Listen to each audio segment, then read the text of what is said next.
कर्पूर गौरम करुणावतारम संसारसारम भुजगेन्द्रहारम सदा वसन्तं हृदयारविन्दे भवं भवानी सहितं नमामि। मन्दारमाला कलितालकाये कपालमालं गीतसुन्दराय दिव्याम्बराय च दिगम्बराय नमः शिवाय च नमः शिवाय।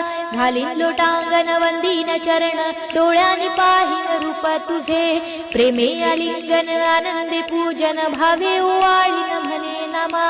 त्वमेव माता पिता त्वमेव बंधु सखा त्वमेव विद्या द्रविणं त्वमेव सर्वं मम देव।